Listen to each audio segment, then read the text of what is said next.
You won't believe what I use to make this sweet potato casserole low carb. I'm Dietitian Shelly. Join me in the kitchen. Go ahead and grab that large pot and fill it up with water because we need to bring this to boil for our star ingredient. So what is replacing the sweet potatoes, ladies and gentlemen? It's going to be that frozen butternut squash. Now, of course, you can get this at the Walmart because I'm bougie on a Bayou Boo. I don't spend a lot of money. And notice I already got it cut up because, baby, I'm lazy. I'm just done with the days of me cutting up that squash myself. So get it in the frozen section. It's super cheap. And before you pass out, have a heart attack and tell me, oh my gosh, a half a cup of frozen butternut squash has 8 grams of carbs, we're comparing it to a half a cup of sweet potatoes at 13. So we saving some carbs, boo. So I just want to let you know that.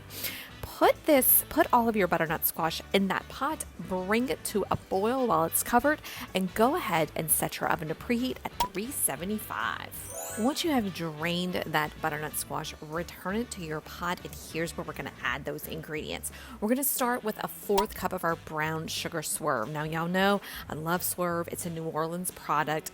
To that, we're going to add a 4th cup of our granulated Swerve.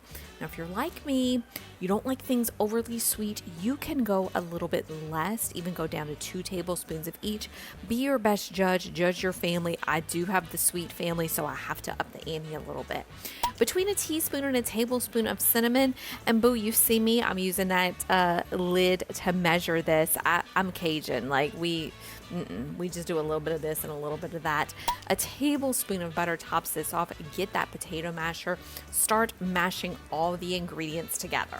Go ahead and pour your butternut squash mixture into this is kind of a small casserole dish. It's nothing huge. I don't know the measurements on it. If you know it, put it in the description box below and put it in that oven. Bake it for 30 minutes. Now notice this is very important. I did not put the keto marshmallows to go into the oven. It would melt. It would be a hot mess. We're going to put it on top when we remove this bad boy from the oven. And I'm a half person. I only do half marshmallows.